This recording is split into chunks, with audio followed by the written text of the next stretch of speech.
Pamela Geller is an American blogger, author, political activist, and commentator.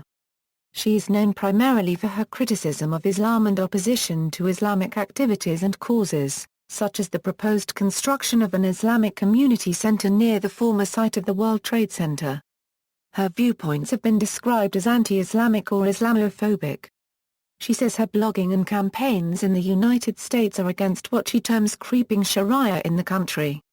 She is described as a critic of radical Islam and self-described as opposing political Islam. Together with Robert Spencer, she co-founded the Freedom Defense Initiative and Stop Islamization of America. These organizations were labeled hate groups by UK government officials, who barred Geller's entry into the UK in 2013.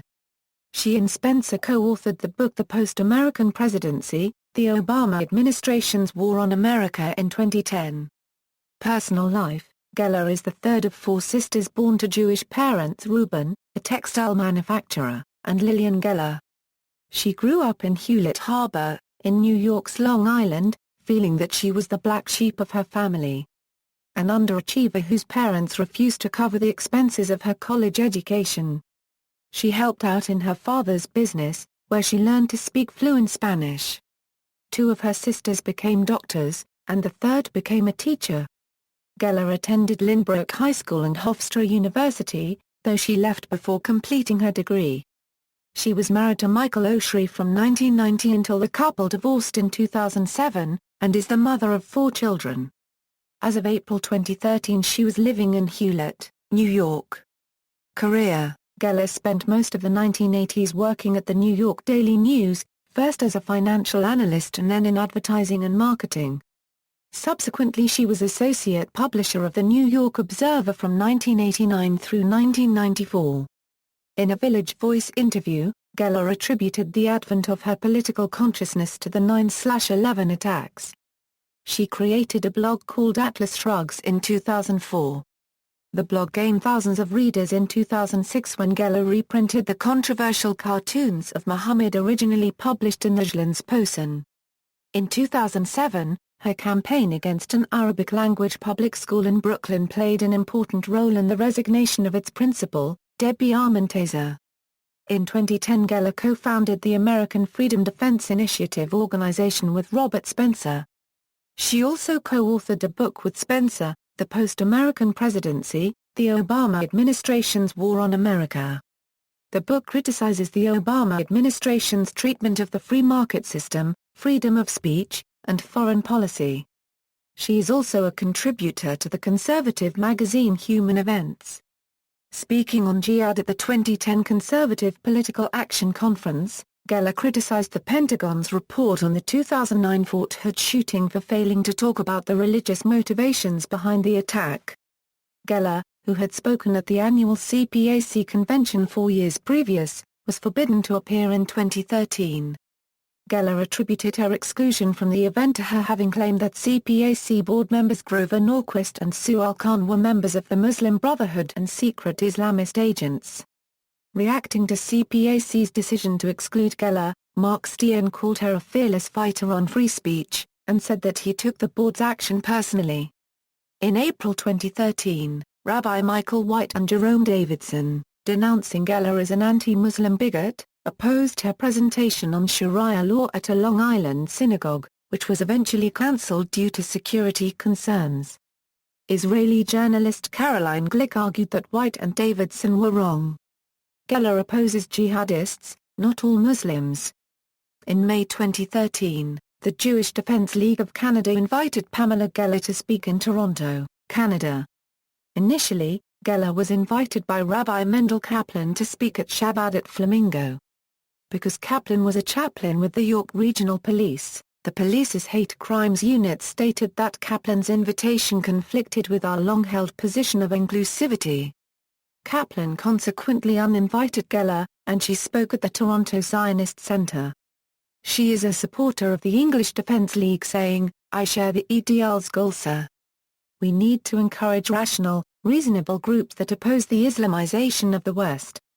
In June 2013, Geller was scheduled to speak at an EDL rally, but was barred from entering Britain by a Home Office ruling that describes her as having established anti-Muslim hate groups. Cited as evidence for the ban were statements categorizing al-Qaeda as a Euro-Oya manifestation of devout Islam and claiming that jihad requires Jews as an enemy. Geller called the decision a striking blow against freedom. The nation that gave the world the Magna Carta is dead. Hope Not Hate, which led a campaign to ban her, applauded the decision as a proper limit to unfettered free speech. Views: Pamela Geller opposes both political Islam and radical Islam. Geller has said of herself that she has no problem with Islam. I have a problem with political Islam. In particular, she says jihadism is a threat to civilization. After expressing her anti-jihad views in controversial subway ads, she was called an anti-Muslim bigot and racist by Munir Ord of the Council on American Islamic Relations. Geller responded to such charges by noting that the ads weren't directed at all Muslims but only those who engaged in what she characterizes as jihad. Critics believe she crosses the line from a focused criticism of Islamism to a broader hostility towards Islam in general.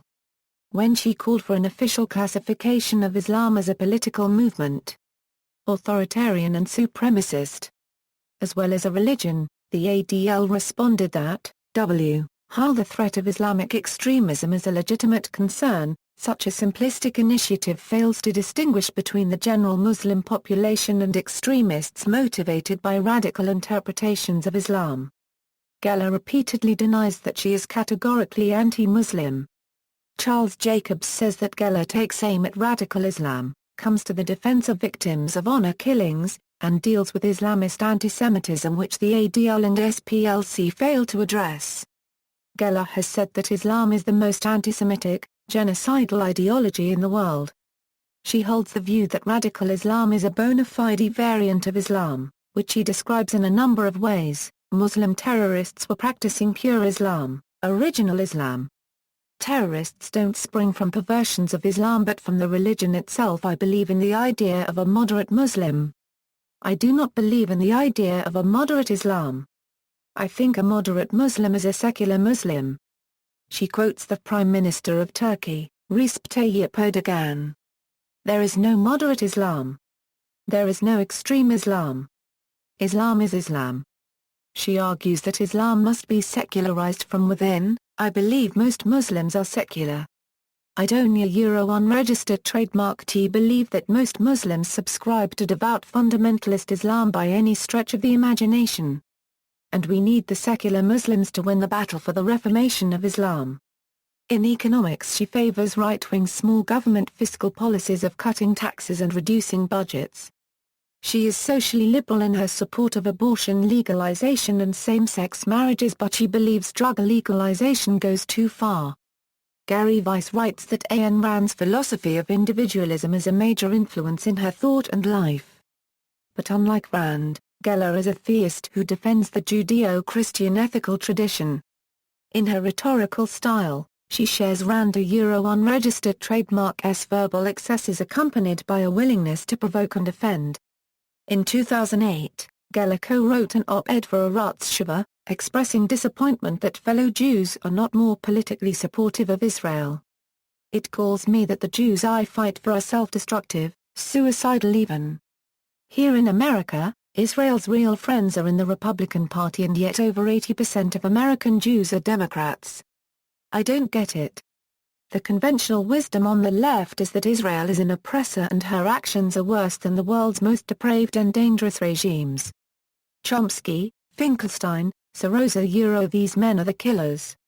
She encouraged Israel to stand loud and proud. Give up nothing. Turn over not a pebble. For every rocket fired, drop a Moab. Take back Gaza. Secure Judea and Samaria. Stop buying Alarites. Throw leftist bums out. She is an ardent Zionist. She regards much of the Israeli media as homicidal, and the kibbutz movement as a failed idea and a variety of slavery. Stop Islamization of America. Geller and Robert Spencer co-founded Stop Islamization of America. Geller is a co-founder of Stop Islamization of Nations, an umbrella organization that includes Stop Islamization of America and Stop Islamization of Europe. Both SIOA and FDI are described as exhibiting anti-Muslim bigotry by the Anti-Defamation League.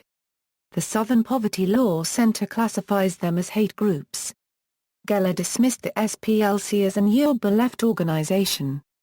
Park 51, in May 2010, they began a strong campaign against the proposed Park 51 Islamic Community Center and Mosque, which Geller has referred to as the Ground Zero Mega Mosque. She says that Park 51 is viewed by Muslims as a triumphal monument built on conquered land. She also appeared on a number of cable news shows speaking out against the proposed Islamic Community Center and Mosque. Geller first blogged in Atlas Shrugs about the proposed New York project in reaction to coverage in the New York Times on December 8, 2009. On December 21, she again blogged on the subject, referring to it as Mosque at Ground Zero, and calling it a stab in the eye. Geller next blogged about the building on May 24, 2010, when she reported on a self-selected reader poll connected with a report in the New York Daily News, urging her readers to vote in it. This is when she first used the phrase Mega Mosque at Ground Zero. Commenting on the controversy, Geller said, "I'm not leading the charge against the Islamic Center near Ground Zero. The majority of Americans, €70% find this deeply insulting, offensive. To call it anti-Muslim is a gross misrepresentation, and to say that I'm responsible for all this emotion, again a gross misrepresentation." When asked in an August 17, 2010, interview on CNN whether she agreed that the terrorists who attacked us on September 11 were practicing a perverted form of Islam, and that is not what is going to be practiced at this mosque, she responded, "I will say that the Muslim terrorists were practicing pure Islam, original Islam." Ibrahim Hooper, a spokesman for the Council on American-Islamic Relations, criticized Geller, stating, "People say don't give her too much credit, she's a fringe character, but she is a fringe character who every day is on CNN, Fox, The Washington Post, and The New York Times. She is the driving force behind the Islamic Center campaign. I would say that she is the queen of the Muslim bashers. I see her rise and the rise of these anti-Islam hate groups going hand in hand." Eric Bayat, a senior fellow at liberal watchdog group Media Matters for America, concurred with Hooper, remarking that she's been instrumental. "She has whipped up hatred in the right-wing blogosphere, and now that's spilled out into the wider community." While Andrew C. McCarthy, writing in the conservative magazine National Review, criticized Hooper's remarks on the matter, citing his controversial comments about Islamism and the United States. Media Matters said Geller's history of outrageous, inflammatory and false claims, particularly when it comes to issues related to Islam, demonstrate that she cannot be expected to make accurate statements and should not be rewarded with a platform on national television. Paid ads on public transit. Stop Islamization of America has sponsored ads which carry messages such as "Fatwa on your head" and "Leaving Islam?" in several cities, including New York City and Miami, pointing readers to a website called refugurumislam.com. Geller said the ads were meant to provide resources for Muslims who were afraid to leave the religion. Geller and FDI-SIOA paid to run ads on the transit systems of New York City, Washington, D.C., and San Francisco. The ad approved to run on the New York City subway and San Francisco buses read, "In any war between the civilized man and the savage, support the civilized man. Support Israel. Defeat jihad." New York's MTA initially refused to display the ads in the New York City subway system. The authorities' decision was overturned in July 2012, when Judge Paul A. Engel, mayor of the United States District Court for the Southern District of New York, ruled that the ad was protected speech under the First Amendment, and that the MTA's actions were unconstitutional. The judge held in a 35-page opinion that the rejected ad was not only protected speech, it is called political speech, which as such is afforded the highest level of protection under the First Amendment. Opponents argue that the ad implies Muslims as savages. Others argue the opposite, that it is insulting to assume Muslims will identify with violent jihadi. Some moderate Muslims argue that Geller's use of the word jihad is identical to Islamic extremists and too common in general American usage. Some moderates seek to focus on the notion of jihad as a striving, but find rebranding difficult in today's culture. The Jewish Council for Public Affairs called the ad bigoted, divisive, and JCPA President Rabbi Steve Gutto said, "The fact that ads have been placed in the subway attacking Israel does not excuse the use of attack ads against Muslims." Israel Kasnit, editor for the Jerusalem Post, argued that Geller is right in her description of violent jihad. In 2013, Geller purchased ad space at 39 New York City subway stations for a new ad that links Islam to terrorism. Prompted by an ad critical of Israel on the subway, Geller said she is exercising her freedom of speech by showing a picture of the burning World Trade Center with a quote from the Quran. The ads went up in January 2013 and ran about a month. In the fall of 2014, Geller paid $100,000 for a series of ads to run on the MTA again. They link Islam to the Islamic State, Hamas, Adolf Hitler, and the beheading of James Foley. The MTA is legally required to run the ads, but objected to it at first, prompting a lawsuit by Geller. Atlas Shrugg's blog, Geller's blog, Atlas Shrugs, is named in homage to novelist-philosopher Ayn Rand's novel Atlas Shrugged. Rand's writings had a seminal influence on her thought. Geller was a frequent and prolific commenter on the blog Little Green Footballs when, encouraged by a fellow commenter, she started her own blog in late 2004. She generally posts 10–15 times a day. Her first spike in traffic came in early 2006. When thousands of Muslims worldwide protested sometimes violently over cartoons of the Islamic prophet Muhammad printed in a Danish newspaper, Geller posted the cartoons on her blog. Consequently her hits increased dramatically to tens of thousands. By September 2010 she was attracting 184,000 visitors per month. She refers to her blog as my living room and kitchen, a place where she can kick back and yell, like some people shout at their TV, in contrast to her books and published articles which are more studied and more measured. During the 2008 presidential campaign she posted a number of critical articles on Barack Obama. NPR reported that after she examined lists of contributions given to Barack Obama's presidential campaign, others, including the New York Times and the Washington Post, followed suit. Contributors with the names Izich, Doodad Pro, and similar names turned up, and a conservative activist said he donated to Obama's campaign using the name Osama bin Laden. She published a letter from one of her readers saying that Malcolm X had impregnated Ann Dunham, Barack Obama's mother. After the theory was posted, the conspiracy theory gained notoriety and led Keith Olbermann to label her the worst person in the world during the eponymous segment of Countdown with Keith Olbermann. Geller later said this was never her view. In November 2008, she captured a conversation by Representative Gerald Nadler on video, and posted it on YouTube.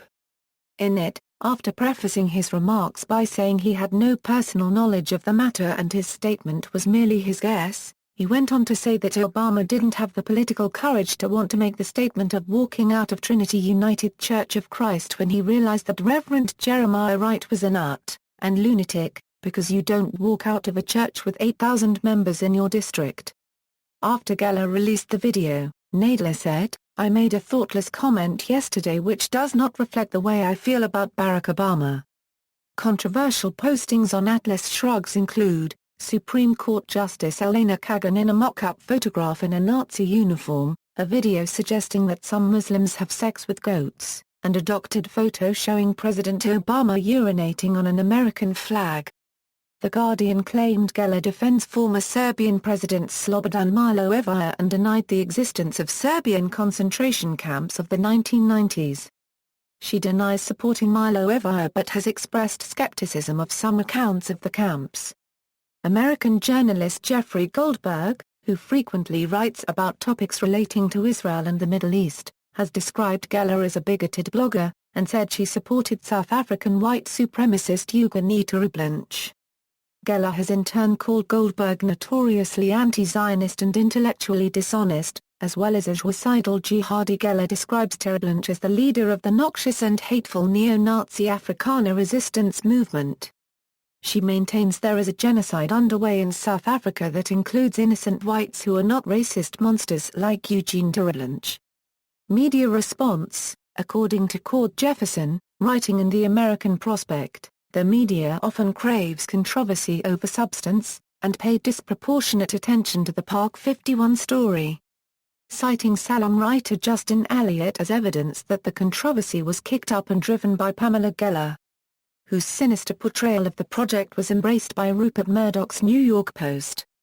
Jefferson concludes that a small-time political blogger with an obsession was able to hijack the news cycle for months. The story was erroneously labeled the Ground Zero Mosque by multiple conservative media outlets such as Fox News and drew national attention. William McGahn, writing in the Wall Street Journal on the subway ads, says they were meant to provoke by being ambiguous. They were immediately taken as many as hateful and racist. McGahn says most Americans probably read it the way it is written: Israel is a civilized nation under attack from people who do savage things in the name of jihad.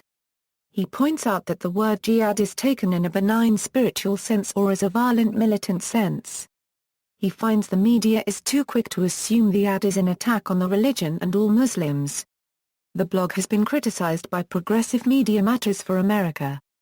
She called extreme by Chris McGreal of The Guardian. Conversely, it has been praised by Caroline Glick, managing editor of the Jerusalem Post, who hailed the blog's coverage of Muslim honor killings, and called her an intrepid blogger. Works, books, The Post-American Presidency, The Obama Administration's War on America, Pamela Geller with Robert Spencer, foreword by Ambassador John A. Bolton, ISBN 978-1-4391-8930-6, Stop the Islamization of America, A Practical Guide for the Resistance. WND Books. 2011.